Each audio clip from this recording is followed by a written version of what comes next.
આજકાલ એક મેસેજ ટ્રેન્ડમાં ચાલે છે કે ભાભીનો સ્વભાવ અને ભાઈની મજબૂરી જોઈને ઘણી બધી નણંદો છે એ પિયર જવાનું બંધ કરી દે છે.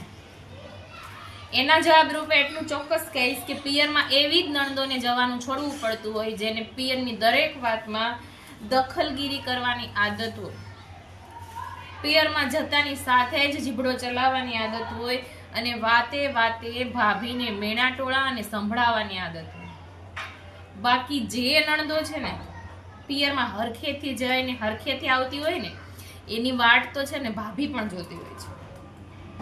અને આવી નણંદો ભાભી માટે સ્માઇલ બની જતી હોય છે અને ભાઈ માટે દુઆ બની જતી હોય છે.